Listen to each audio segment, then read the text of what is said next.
Certainly, it's no easy task for any of our students to become leaders in the world. Their values, their character, their performance will be under a microscope. But what we're asking is even more difficult for girls.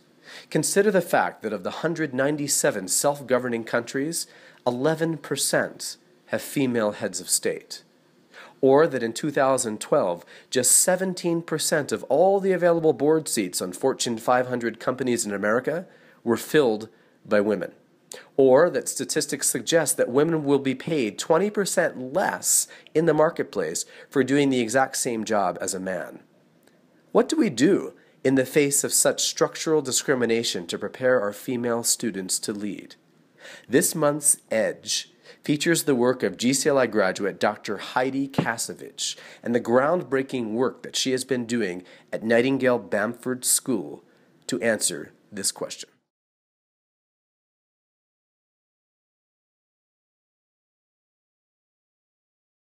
Well, Heidi, thanks so much for joining us this morning to talk about the leadership work you've been doing at Nightingale-Bamford. My pleasure. And so tell us how long you've been building this program and what you're doing. So Closing the Gap is a leadership program for 10th grade girls at Nightingale. It's in its second year, and it is a co-curricular program, meaning that I have the girls, the entire grade, about twice a month. I have 3 volunteers who are committed to leadership work, and they help me out with these sessions. So yeah, that's how long it's been going on. I've been teaching a global women's issues class at Nightingale for a good 7 years. In the class, we do a lot of work in analyzing the leadership gap. And I like to cite Deborah Sparr's statistic about the leadership gap, which is that sort of across industries in the U.S., women's leadership maxes out at 16%. She calls it the 16% ghetto. I find the statistic incredibly depressing. And in the class, like I said, we read a lot of stories. We look at different theories about why this is happening. So I felt like the girls were getting empowered in a certain way, but I also had the sense that I just wasn't doing enough to teach leadership in an intentional way. So I wanted them to, I want to make sure that when they leave Nightingale, when they leave what we call the comfort of the blue doors, that they go out into the world and they take charge, they become agents of change themselves. And unfortunately, I found out from some of my graduates that they're not doing that. So I thought, I've got to take charge here. I've got to teach, I like to think of sort of an internal resume of leadership skills. That leadership characteristics there are a plethora of leadership characteristics. I zone in on a few for girls that I feel like are very important. So the leadership traits that I try and cultivate include ambition, moral courage, and resilience. So why ambition? And here I'm going to cite Sheryl Sandberg, who says that success and likability are negatively correlated in American society. If you think about the way ambitious women, those really who are in leadership positions, how they are viewed by, I have to say, other women and men in the media, they're frequently characterized as, aggressive, pushy, bossy, and I could see that girls at Nightingale they don't necessarily like to think of themselves as ambitious. So I take a kind of a role models makers approach to teaching, trying to cultivate these character traits. So we'll look at short clips, actually using makers videos. They're very useful. We talk about, why is this woman ambitious? How did she exhibit this trait of ambition? And then we think about sort of collectively, how can you as women, be ambitious, own your successes, again, without without having any kind of sort of negativity attached to it. So Anna Quinlan says that women need to be hard as nails and warm as toast, which I think is a really great way to think about it. I think it's a challenge. for these girls, for these Nightingale girls, go out there and embrace ambition. Can you tell us a little bit about how you teach moral courage? So Irshad Manji, author of Allah, Liberty, Love, and very gutsy, gritty, reformist Muslim with death threats on her life for activism. She's my role model when it comes to moral courage. I actually use her as sort of my moral courage maker. But then I also need to teach the girls and have them become aware that there are cultural, legal barriers to equality, women's equality, gender equality in the world, and that stereotype threats are everywhere. So when they exit, the bubble of the blue doors, they will find that cultural biases still exist. That men are sort of stereotyped as the assertive, driven providers, and seen in opposition to women who tend to be stereotyped as the dutiful daughters, the pretty pleasers. Sometimes you hear this, and I think more importantly, the kind of the nurturing caregivers. And women need to be aware of this, and I think in any setting, it's going to take some modicum of moral courage to stand up to these stereotypes and challenge, anyone in their lives beyond the blue doors, to challenge them to kind of think differently about gender. And so I think moral courage is absolutely essential on a daily basis for girls. You become conscious, become aware of this quality. But on a daily basis, I'll give you an example. At Nightingale, after reading excerpts from Allah, Liberty, and Love, and having taught moral courage as a character trait, I had a girl, Sasha. She came up and approached me about a campaign that she wanted to run at Nightingale involving the very, very sort of not very popular topic of cleanliness, of all things. So she wanted my help, and I think it took a lot of courage, I would say moral courage, to launch a campaign which we worked together, which we actually called Clean Up Your Act. It was about making sure your backpacks weren't in the hallway, that there weren't crumbs on the table, that everything. We actually got to a point where Nightingale was not so clean.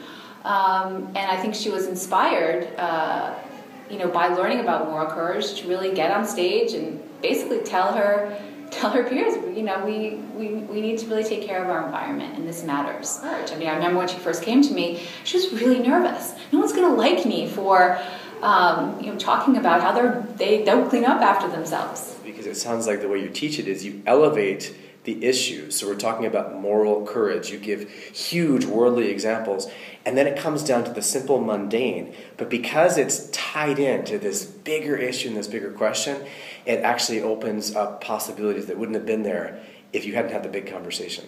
Mm-hmm. Yeah, so we kind of go from the micro to the macro,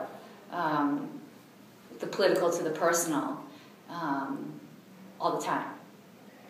Yeah. But I think that consciousness raising is really crucial about just sort of thinking about what is moral courage, what is ambition, what is resilience. And the topic of resilience, I think it's exceedingly important for girls because they try to be perfect all the time. We see that in our classes on a daily basis. We see it in the media on a daily basis. Be perfect, whether it's your body image or how you're interfacing with anyone in the workplace, particularly with the boys, I should add. But even your grades, you have to be perfect. And if you're not, well, studies show that women tend to internalize failure. They put it on themselves, and this then shuts down a whole part of their growth. In terms of how do you deal with a setback? How do you deal with a challenge? How do you deal with a failure? Pick yourself up and move on. There was something interesting I read last weekend, which is, and I had a conversation in my Global Women's Issues class about this. I asked the girls, are you asking the boys out on dates these days? And they said, no, it doesn't happen at all. And in this, I forget what book I was reading, but the author said that this is really not a good thing for girls, that they're not asking the boys out. And boys get used to that. They're rejected all the time.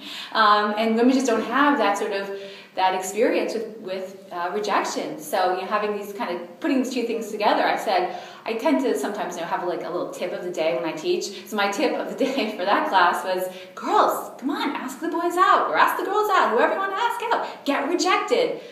So I really challenge them to revisit that and then think about times in their own lives when they have had to confront challenges, overcome setbacks, and pick themselves up. It's going to happen. And I have to say, those stories were not readily available in their memory banks. And so I hope there's some consciousness raising that work that's been done for them, and that they'll think in the future about what they can do and how they can face the challenges that they're inevitably going to face in their lives. And sometimes I do believe at all girls' schools we try and create this really very, very comfortable environment for the girls, which has its incredible benefits, but I wouldn't want to. It can be a negative thing as well, as if we give them too much of a cushion as they're maturing. I wonder if you could share some of your favorite lesson topics and classes that you've done. Sure. So, after we investigate some of these leadership characteristics and traits, I've devised several lesson plans that deal with teaching skills, really in an intentional way. I have responded to the girls' requests to really learn some practical leadership skills. So I'll give you a couple of examples. One is how to be a moderator. Put together a one-page outline for the girls that they can take with them when they leave Nightingale, but it's also something that they can use very practically as they become leaders of clubs. What we've done this year is take those graduates from the first class of Closing the Gap. They are now moderators of what we call at Nightingale big question seminars. These used to be led by teachers. Now they're being led by students, juniors, who moderate discussions about topics of their own choosing. They submit topics to me. We talk about them. We find articles, and then they run with it with the freshmen. And I think it's been quite successful this year. So another specific skill that I teach them in Closing the Gap is how to give and receive feedback, which is incredibly important as a club leader, as a student, and eventually as a member of the workforce. I would say even in their relationships. I find that girls really shy away from what I call the constructive criticism word. They don't like the word criticism.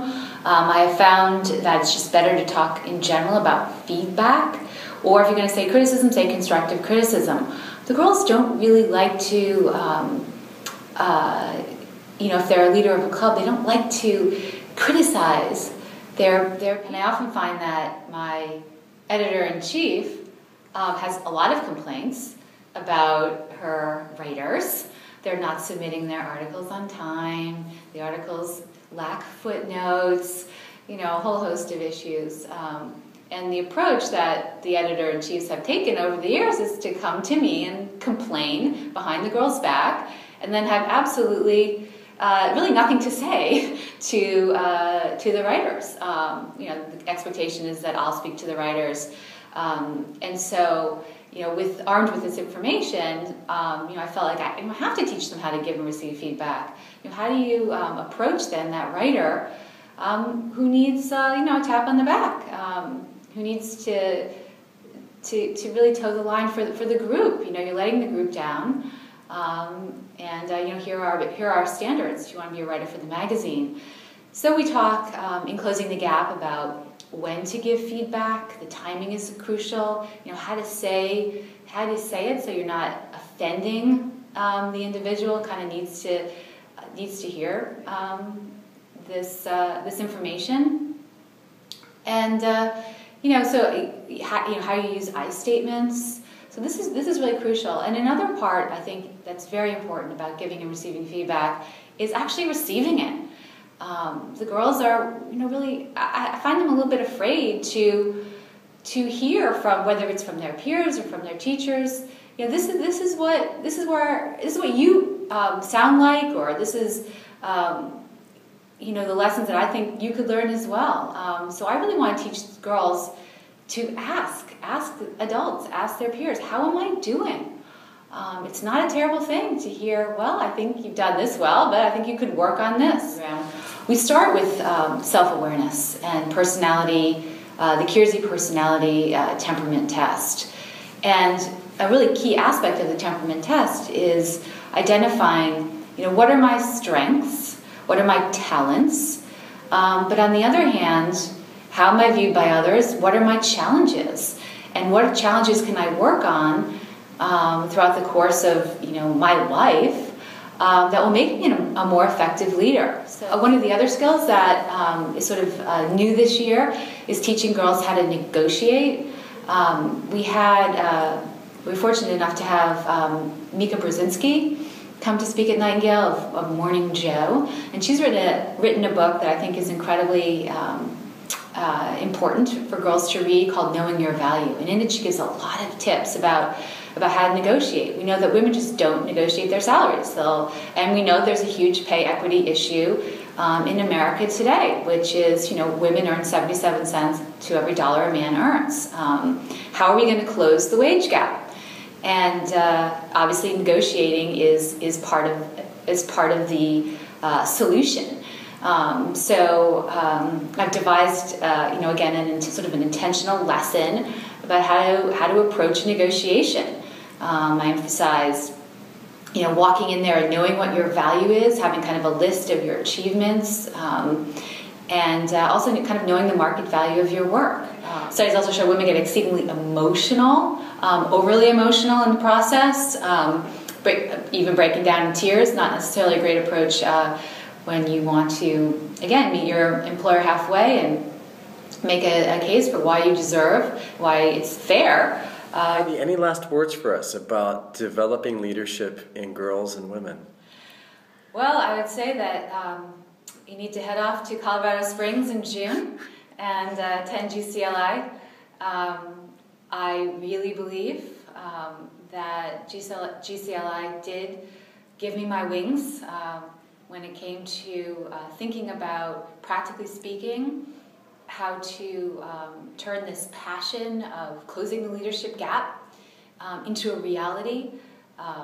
The program enables its participants to really take ownership of the learning process. Thank you so much for that encouragement, and thank you so much for sharing with us your wisdom and what you've learned about developing leadership in your students. It was my pleasure.